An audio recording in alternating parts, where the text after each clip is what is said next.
नमस्कार, मैं जितेंद्र चतुर्वेदी। मतांतर में आप लोगों का स्वागत है।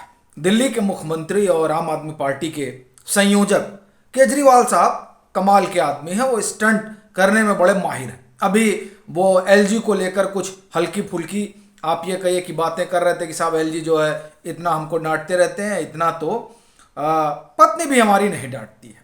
लेकिन बहरहाल तो उस पर कपिल मिश्रा ने जो ट्वीट किया वो आप लोगों ने देखा ही होगा। उस पर हम लोग विमर्श नहीं करेंगे। असल में हम लोग बात उनके उस गुजरात दौरे की कर रहे हैं जहां पर तमाम सर्वे आ चुके हैं। वो सर्वे ये बता रहे हैं कि असल में वहां पर कहानी क्या है आम आदमी पार्टी की और किस तरह की स्थिति उनकी है।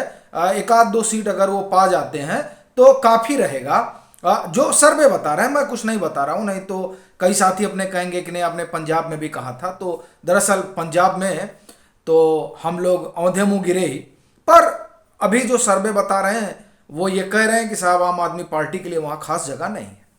बड़ी बात यह है कि वहाँ वो उस समूह को लुभाने की कोशिश कर रहे हैं जो कांग्रेस का वोटर हुआ करता था और यही उनकी पूरी स्ट्रेटजी है। लेकिन वहां उन्होंने एक काम किया और जिस काम के बाद और कई चीजें निकलकर सामने आ रही हैं। आपको ध्यान होगा कि यूं तो वो आजकल गुजरात में ही पाए जाते हैं, लेकिन पिछले दिनों वो दलित समाज के साथियों से मिलते हैं और कहते हैं कि साहब लोग सिर्फ आपके वोट ही ढूंढते रहते हैं और आपको लेकर कोई खास चिंता नहीं करता। इस तरह से उनका संदेश रहा और उन्होंने उन लोगों को बुलाया कि साहब आप लोग दिल्ली आइए और हम लोग बैठकर भोजन करते हैं। बड़ी अच्छी बात रही। लेकिन जब ये हुआ कि अच्छा मतलब आप तो इस समाज को लेकर काफ़ी चिंतित रहते हैं और उनके लिए आप कुछ करना भी चाहते हैं। वैसे ये चिंता उनकी तब दिखी थी जब पंजाब का चुनाव सर पे आ गया था, नहीं तो उससे पहले आप लोगों ने भी देखा होगा कि महात्मा गांधी हुआ करते थे उनके पीछे। लेकिन बाद में बाबा साहब और भगत सिंह आ गए, क्योंकि जिस पंजाब में उन्हें चुनाव लड़ना था वहाँ एक बड़ी आबादी जो है उस समाज की है जो अपने दलित भाई हैं और दूसरा भगत सिंह की वो भूमि ही रही है।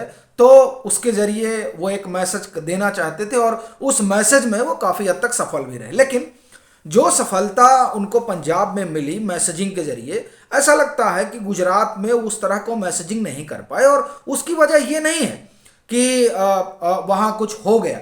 असल में उसकी वजह यह है कि उन्होंने जो पंजाब में किया और जो दिल्ली में किया वो तमाम चीज़ें खुलकर बाहर आ गई। और यही वजह है कि जिस जो कांग्रेस का वोट है और जिसमें वो तमाम तबके में जहां एक अपनी सेंधमारी करना चाह रहे हैं उसमें वो उस तरीके से सफल नहीं हो पा रहे हैं।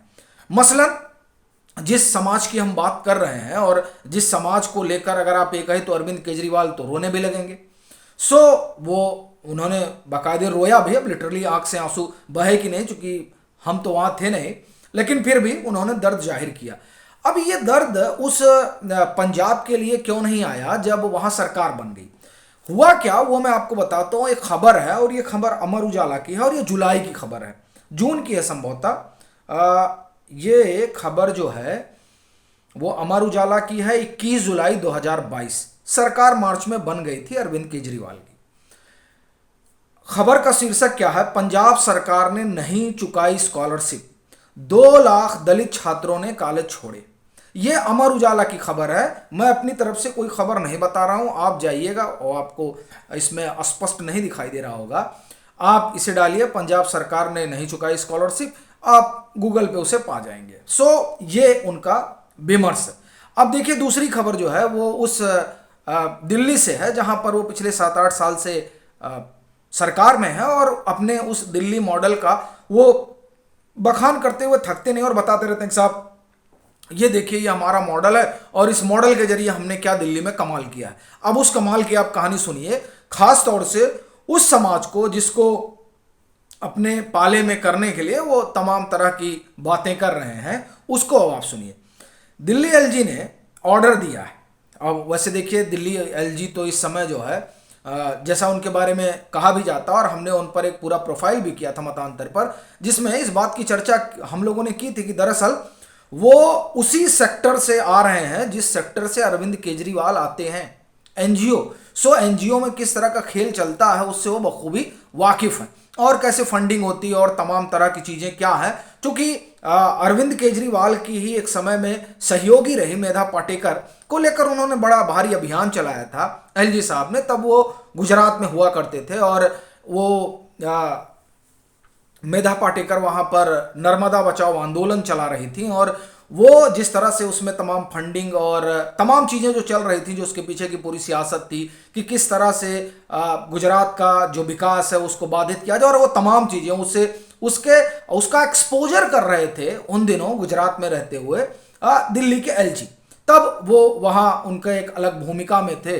सो उन्होंने, आप ये समझिए कि जब पश्चिम बंगाल का चुनाव चल रहा था, उस चुनाव के दरमियान जहां जहां मेधा पाटेकर की सभाएं होती थी वहां वहां सक्सेना साहब जाते थे कि अच्छा अब उनकी सभा हो गई, वो वहां जाकर एक्सपोज करते थे कि दरअसल देखिए ये लोग जिस गरीब गुरबा किसान की बात कर रहे हैं उसको लेकर कितना विमर्श है इन लोगों के भीतर। सो उसी तरीके का उनका अपना इतिहास रहा है कि उन लोगों को एक्सपोज करना जो दरअसल आप ये कहिए कि मीठी बातें, चिकनी चुपड़ी बातें, वो सब करने में बड़े माहिर होते हैं। और वो लोग जो स्वभाव से कोमल होते हैं उनका आप एक तरह से कहिए कि सियासी लाभ उठाने की कोशिश की जाती है। कुछ इसी तरह का एक पैटर्न जब से सक्सेना साहब ने दिल्ली की कमान संभाली है बतौर एलजी, तो वो जिस तरह से तमाम चीज़ें इंक्वायरी करा रहे हैं और तमाम चीज़ें सामने आ रही हैं और जिस तरह से आरोप लग रहे हैं, उससे एक चीज़ तो साफ निकल कर आ रही है कि केजरीवाल साहब भी उस तरह की कोमल बातें करते हैं जैसे कि आपने सुना ही, जो हमने कहा कि एलजी को लेकर उन्होंने कहा। और उसके पहले भी पंजाब चुनाव के दौरान जब कुमार विश्वास का जो आरोप था उसको लेकर भी उन्होंने बड़े चुटीले अंदाज में बातें बयान की थी। तो दरअसल उन सब चीज़ों में तो सिद्धहस्त ही हैं, पर उनके सामने समस्या ये हो गई है कि उनके मुकाबिल जो है वो सक्सेना साहब हैं जो इन तमाम पैतरों से वाकिफ हैं। सो जब इनका ये पूरा विमर्श चलने लगा और ये बताने लगे कि साहब हमारे तो आंसू आपके खुशहाली के लिए और आपकी प्रगति के लिए बहते हैं, तो वैसे जब ये तमाम चीज़ें चल रही थी तो दिलीप मंडल साहब ने भी अपने ट्विटर पर बाजाबता ये पूरा एक्सपोज किया था कि किस तरह से जिस विमर्श की ये बात कर रहे हैं उसको लेकर ये कितना सरोकार रखते हैं। लेकिन अभी एक घटना हमने आपको पंजाब की बताया और दूसरी सीधे दिल्ली से जुड़ी हुई है। उसमें आप देखिए कि उसमें ये साफ तौर पर कहा जा रहा है कि केजरीवाल सरकार पर दलित सफाई कर्मियों का बकाया, नाखुश उपराज्यपाल ने मुख्य सचिव को दिए निर्देश। अब मैं आपको ये खबर पढ़ के सुनाता हूँ, क्योंकि अपने कई साथी एक अलग तरह की बात करने लगते हैं। सो ये हिंदुस्तान की खबर है और ये खबर ज़्यादा पुरानी नहीं है, ये 6 अक्टूबर है, 6 अक्टूबर की खबर है। मैं आपको पढ़कर सुनाता हूँ और आप, ये हिंदुस्तान अखबार की खबर है, आप जाएंगे गूगल पे मिल जाएगी। दिल्ली के उपराज्यपाल बीके सक्सेना ने दिल्ली सरकार द्वारा कर्मचारियों को पेमेंट देने की जा रही देरी पर अपनी नाराजगी जताई है। उपराज्यपाल ने गुरुवार को मुख्य सचिव को आदेश दिया कि दिवाली से पहले दिल्ली के सभी दलित सफाई कर्मियों के बकाये पेमेंट के भुगतान के लिए आवश्यक कदम उठाए जाएं। दरअसल Dalit Indian chamber of commerce and industry ने शिकायत की कि 16 करोड़ रुपए का बिल का भुगतान नहीं किया गया है।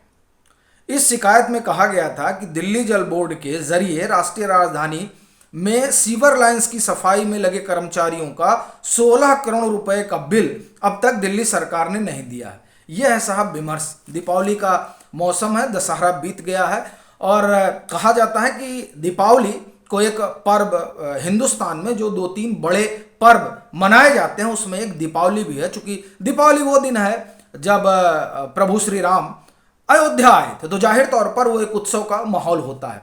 सो ऐसी स्थिति में अगर आप वेतनभोगी कर्मचारी हैं या आप दिहाड़ी मजदूर हैं और आपको आपके पैसे नहीं मिलते हैं, तो किस तरह की समस्या से दो चार होना पड़ता है। तो ये तमाम चीज़ें असल में एलजी ने रेखांकित की, लेकिन केजरीवाल साहब का तो अपना विमर्श सही है और उनके विमर्श में तो यही निकल कर आता है कि साहब वही हैं जो सोचते हैं सबके लिए। बाकी तो और कोई सोचता नहीं है। लेकिन कम से कम ये दो खबरें, एक जो जुलाई 2022 की पंजाब की रही और दूसरी 6 अक्टूबर 2022 दिल्ली की रही, ये दो खबरें पर्याप्त हैं। और वो दिलीप मंडल साहब का आरोप ये बताने के लिए कि दरअसल उनका सरोकार किस तरीके का है इस समाज को लेकर। अभी के लिए फिलहाल इतना ही। अगर आप मतांतर से नहीं जुड़े हैं तो जुड़िए, वीडियो को लाइक कीजिए, शेयर कीजिए और अपने सुझाव जरूर साझा कीजिए।